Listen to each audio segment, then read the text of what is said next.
Hello, everybody. My name is KirkpattieCake. I'm an author and robot, and today we're going to be having a discussion about, well, what do the modern readers like? I would love to hear your take in the comments down below, because the Author to Author series is all about just having discussions with other people, whether they're authors or readers, hopefully a combination of the two. And yeah. But before we get started on the conversation today, just a reminder that LBRY is currently accepting submissions for July. Check out the submission in the comments in the description down below and maybe write a cool piece for us to read. I'm so looking forward to seeing what you guys do because community pick prompt, okay? That's it's going to be fun.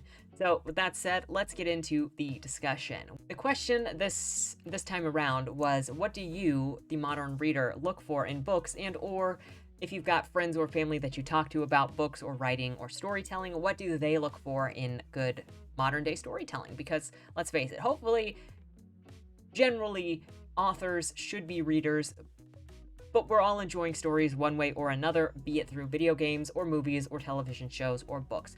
And we all have the things that we look for in books, that we like to see in books, our preferences.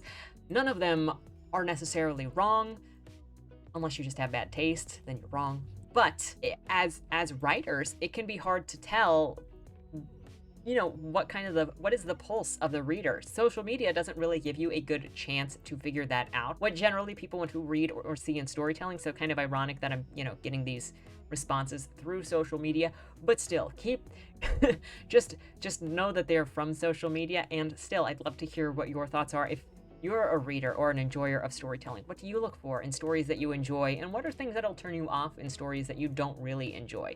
So with that said, let's get into the responses. I'm looking forward to seeing what you guys said. And sorry if I butcher anybody's names. I may just shorten them to try to look like less of an idiot. Gonna be difficult, I know. Just looking at my face, we kind of get there already. But still, Hara says actual storytelling that serves a well-crafted plot where characters and events develop in a seemingly organic way. I super agree with this, and it seems like such an easy thing to do because you could summarize it so well. This is really something that I constantly bring up in all of my book reviews as I talk about the character choices and the action and whether the story details make sense with how the characters are acting, whether the actions of the characters make sense with their personality. And it might seem like it's such a big scary thing to find a way to organically make events happen, but if you determine what your characters want and where they're going and how the different options they have available to them and the different tactics and their personality, how they can accomplish that thing, it starts to make sense in a more organic way. I'm eventually going to do a video on how I specifically work on organic plotting or organic storytelling, but that's for another time. Just yes to this, because there are a couple of pet peeves for writing that I have, and characters making nonsensical choices and plots going in nonsensical directions is a big one. I don't mind if you tell me that I'm in for a story that is going to be completely ridiculous and over the top, and the universe of that story is completely ridiculous and over the top. At least you've given me the logic and the atmosphere of the story. But if characters make nonsensical choices within who they are or the universes in which they exist, that's where the problem comes from. Minaya says, I want something that captures my imagination and fills me with the childhood nostalgia that books in the 90s and 2000s did, the zeros did. I avoid identity politics like the plague. Yeah, I hate books that just stick on the identity politics. Have your books that have diverse characters, whatever, but show me the directions of the characters. I want to go on journeys. I want to see the world through the eyes of those characters, so show me that and not politics. Nostalgia of the 90s and thousands. I get what you mean, but also that's a very specific feeling that you really can't put into words, is it? Matt Dawson says 3 P's: prose, plot, character, personality. The more I write, the harder it is to ignore the foundational flaws in a lot of modern works. True that. Where prose, the way that you write the story, plot, whether it makes sense, and character personality, which heavily influences the plot, in my opinion. Let me know if you disagree. I could fight you in the comments, but I probably won't. But still, let me know what you think about the 3 Ps, because yeah. Daniel and Angel says, an interesting plot, interesting flawed characters, and writing that fits both plot and character. Again, we want that combination of plot and character and it making sense, people. All you got to do is ask your character, what does their personality allow them to do, and then what things are at their disposal that allow them to get the thing that they want, and eventually does something get in their way as they're trying to do it. And it can be in a minute sense. Oh, I want to have the brownie that's in that fridge, but then you get to the fridge and the fridge has a lock on it. Why? I don't know. That's part of the story we're figuring out. Jessica says, books that veer from the mundane. Publishers and agents always say they hate cliches and want to give new stories a chance, but then they turn around and produce the same old stories that have been done and done to death. I want weirdness. I want new monsters, new heroes, new villains, new tropes, and new language patterns. Yes, let's play with words, let's play with stories, let's play with styles, let's get fantastic. I know that it feels like a lot of publishers, especially big publishers, are kind of afraid to take chances now because they want, one, that sure thing sale, and two, they don't want to offend certain people. Certain people doesn't mean any group specifically. It just means they don't want to offend people and then have some kind of backlash. So then they get more fearful of producing new content because it can be risque. They don't want to make parts of the possible market angry, but then they end up ignoring another part of the market by tiptoeing around over here. And I think that's in part what's inspiring all of these more mundane stories. Risky stuff can be offensive.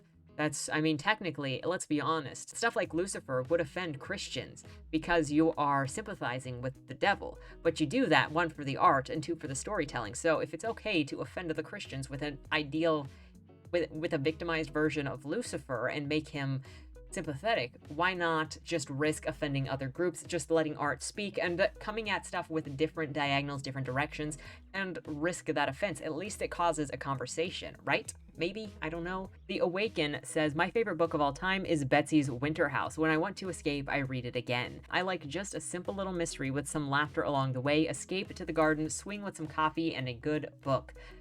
Ooh, that sounds like a vibe. Just a good, nice, chillaxing vibe. Hi Yen says, I enjoy thriller military stories like those of Clive Cussler or Tom Clancy. Very classic taste there. And action, tense, moving. Isa says, for me, the biggest thing is characters I want to hang out with. Characters who have their own interests, personalities, goals, and flaws, and aren't checkboxes.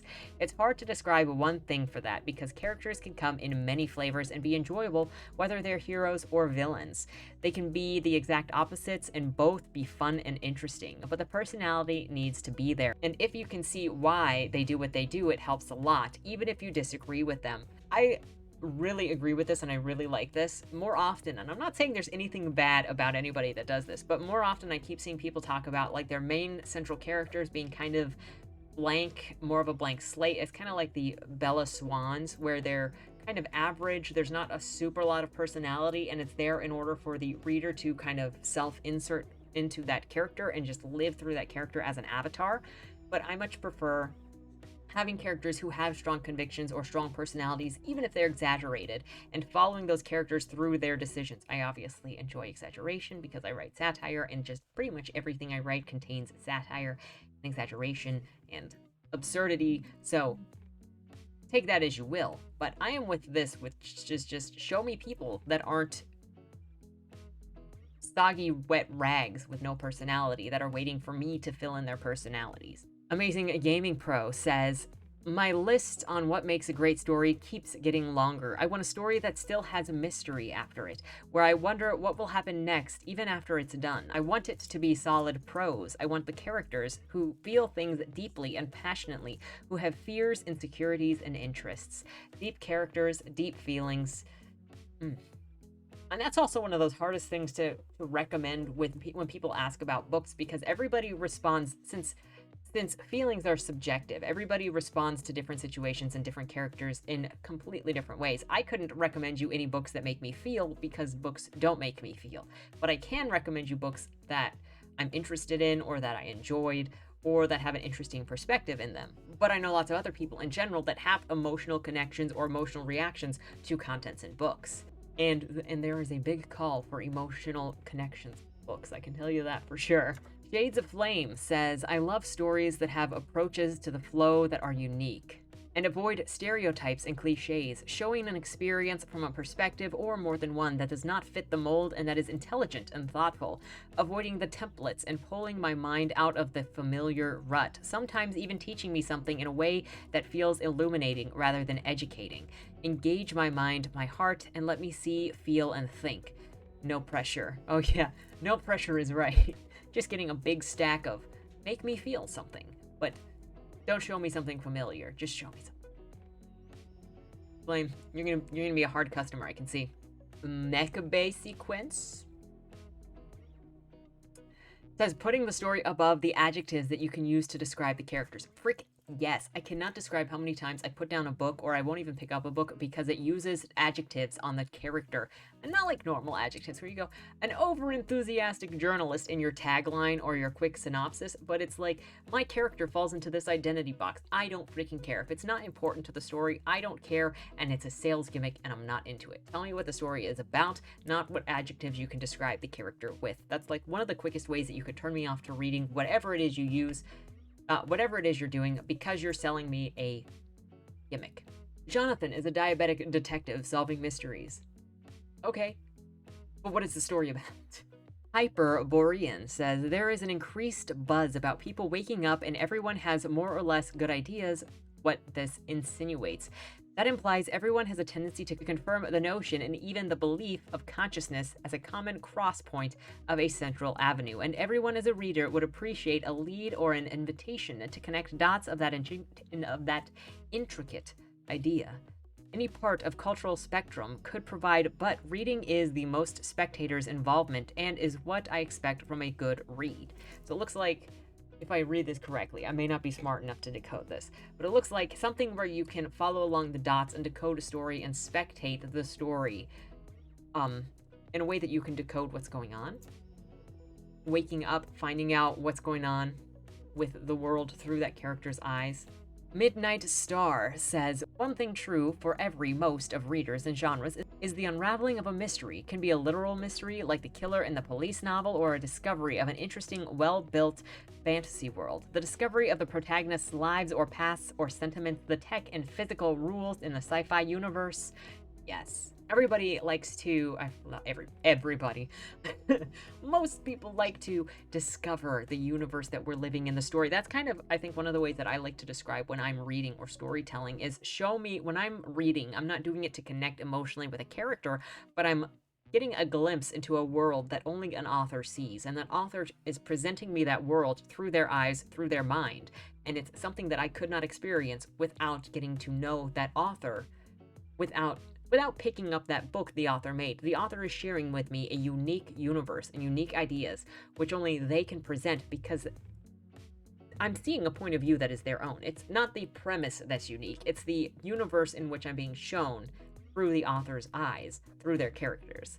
A.T. Ford says, characters. I tend to really like team dynamics and stories and characters surprising me. Even cliche surprises, like the whole asshole with the golden heart trope.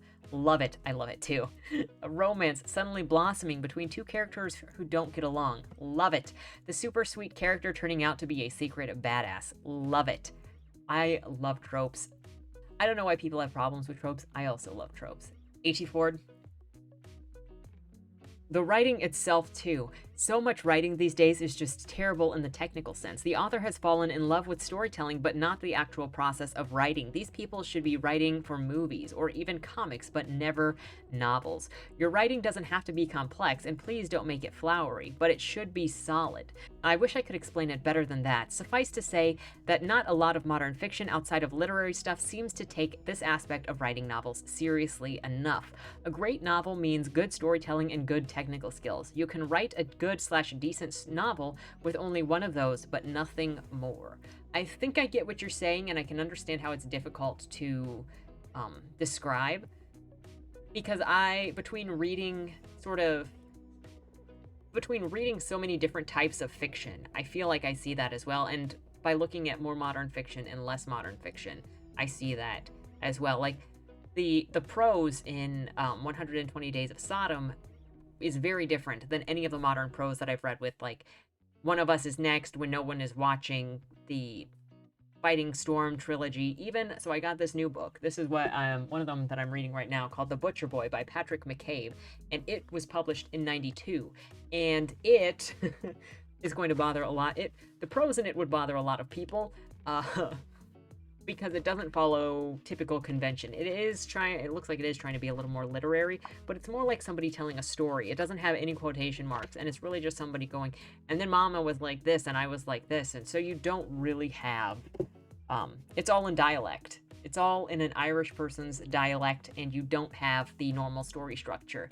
And it plays a little bit more with the way that you would read it. But anyway, that's kind of going off. It's just different ways of playing with the way things are written, with diction, with being less specific, less straightforward. I feel like a lot of current day fiction, modern day fiction, explains everything to you, and even sometimes over explains.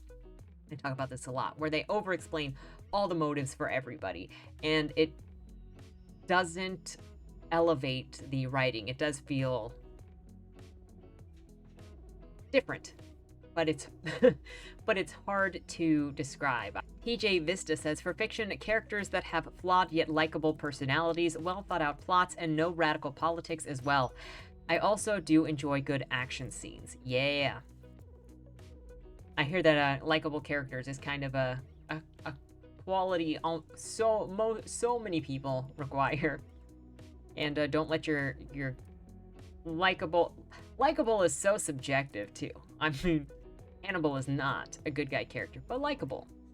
Al Parker says, I'm just looking for something that doesn't follow a formula. I feel like storytelling is plagued by the structure tells the best story, or this structure will engage the audience. I get it. The hero's journey, the 3-act structure, etc. are good to learn and practice, but as a reader, it just makes stories shallow and predictable after a while. Yeah,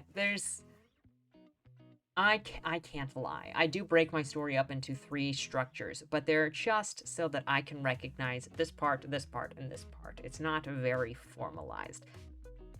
If you follow,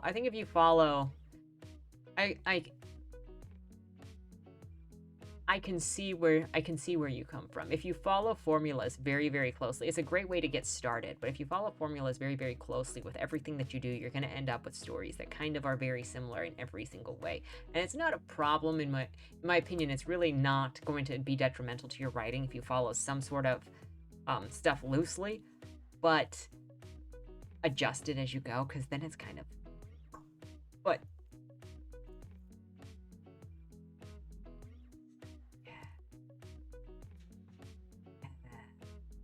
I don't know what I'm saying.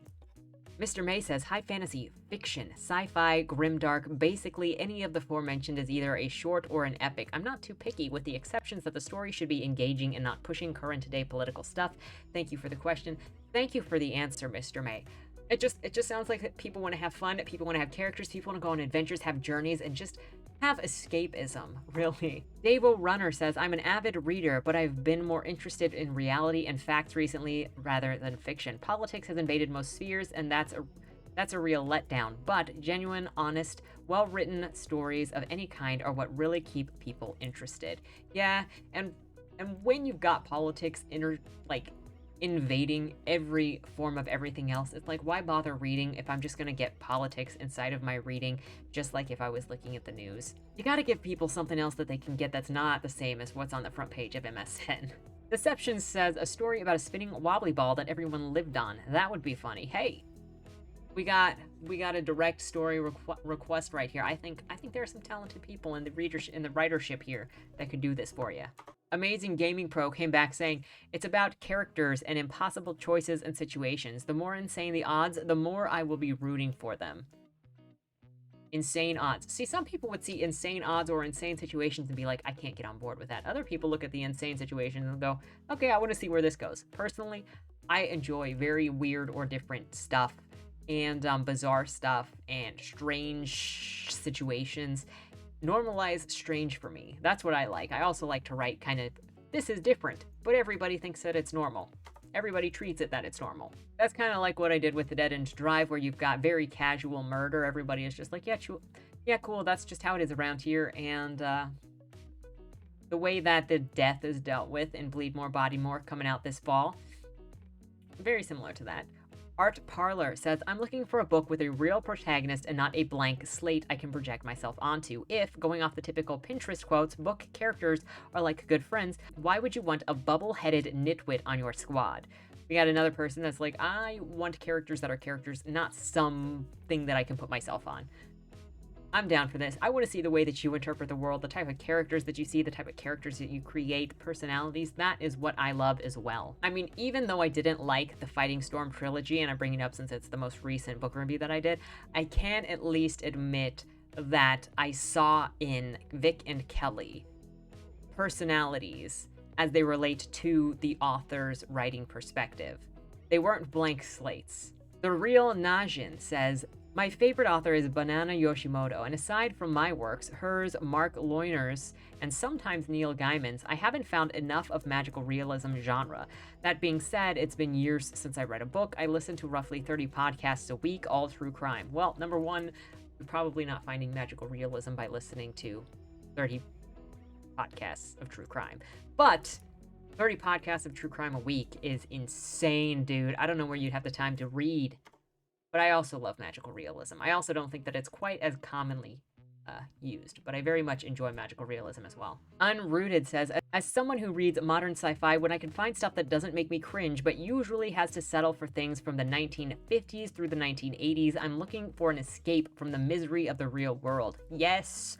Sometimes that can mean a book about the fictional misery of someone else's world, all of the bad things that happen to the character in John Varley's books, for example. But instead of a book where someone is whining about real political agendas they have or describing my real-life troubles, I need stories about fake people using impossible technologies to combat clearly evil, unhuman bad guys and getting the girl, or man if a female hero, in the progress. Yes, just fun stories of action and triumph and oof. Control says, don't reveal the complete mystery. Take Tolkien, who when asked would give answers to questions his readers had, but in doing so, he would hint at more depth and allude to yet more questions and uncertainties. Give your readers on their, or keep your readers on their toes and keep them guessing, keep them engaged. Edit. And the very real possibility that I wasn't making myself clear, I want depth and room for my own imagination to flavor the narrative. Sort of like wondering what lies beyond that door.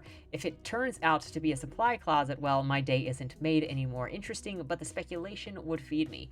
Yes, and I think this plays into the idea that I'm constantly saying, where stuff is being over-explained to me in prose, where all of the where all the intentions are totally explained, or all the backgrounds of every character are totally explained. Now, you don't need to fully explain everything, but you need to have a good enough reason that it feels like there's some scaffolding behind it. I definitely agree with this. I don't need answers to everything, and having some level of being able to speculate or come up with things or fill in the blanks is great. That also means that as a writer, you're going to have to leave the interpretation up to the readers, and the readers may come up with wrong answers or wrong interpretations because you're not being crystal clear and solid, and that's fine. It's just one of the things that you're going to have to agree to understand. This is going to happen to you. And some people don't like being misunderstood, like, at all. Squidgy. I'm going to say that's Squidgy. 77 says, good plot, page turner, close to real life, normal characters, great ending, just that easy. Squidgy, you make it sound super easy. We'll get right on that one. Meteorian says that it's not woke. Yes, the bar has been set that low now. Seriously, stop inserting politics into writing. Just write. Just write. Just write. Just have good write. Control added, at the same time, my bar for wokeness has also lowered considerably. I used to not think anything of female protagonists or black ones or anything. Now, however, the moment any identity category is even mentioned, my hackles are raised. They have made me hyper vigilant on the topic of race and sex. Like, what the hell? Yeah, pretty terrible. Pretty terrible. Just write. Stop politicking. Just write. Just write. Just stories. Katharina says, metaphysics and sound and light variances. If God ceased to think about you or anything you interact with for a split second, it would all be nothing. That is fact. Everything else interesting steams from it. Talking about stories here. About stories coming from streams of light. Is that what you're looking for in good storytelling? To close out, Grislin says, generally speaking, if you can make me cry, you make me happy. If you can make me laugh, you make me intrigued. If you can make me shout at a page in anger, I'm hooked. I like a story with organic characters, reflective of real life and real confrontations, real speech, real emotions, hopes, and dreams. But it does not matter if it's fiction or real. Stories without challenges, injustice, and all of the flaws of humanity and without our biased opinions will make bad books. All of the good and bad people with good and bad ideas, thoughts, and beliefs have a right to exist in books. People not liking the book can just put it down and not read it. Life is about us and them. Life is about us and them. Humans are about us and them. Fish is about us and them, as in a Mercer against sardines. War is about us and them. Families are about us and them. In-group, out-group, life and death. To pretend otherwise is delusional. Never be scared to write a fictional story, just because it might upset someone with unresolved issues. Exclude characters, include characters. Be deviant, be lovely, be traditionalist in one character while another is neo-modern. Don't write politically correct books. They simply won't sell because they are boring and have no character growth, no organic characters. Me and my friends are sick and tired of politically correct books and films. Real books play on my emotions, make me relate, make me root for the underdog.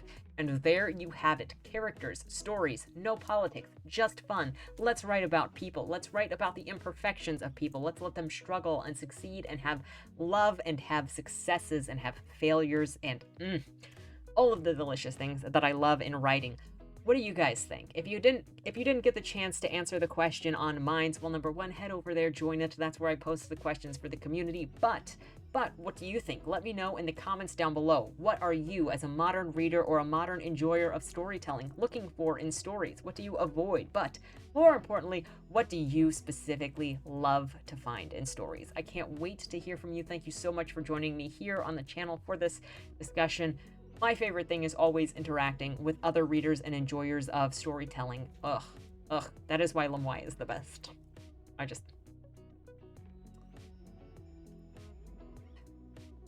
know, I'm out of control.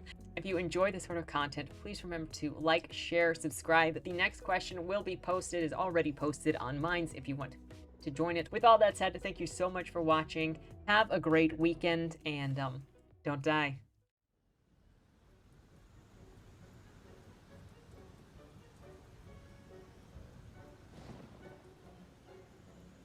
The only people who should come are those who want to meet their monsters. If this is what Agatha wants, I don't know how we can even dispute it. Show me your teeth. I change lives, baby. And I and them. Sweetheart, no bargains hold. Only fools know restraint. Only losers lose! If your scissors are dull, may I recommend sharpening them with leather? I think I hit you. Mima says I must have a guardian angel. To enter the ring but abstain from playing is suicidal. Your virtue makes you nothing but a liability. You're gonna die. You're gonna die. You're gonna die.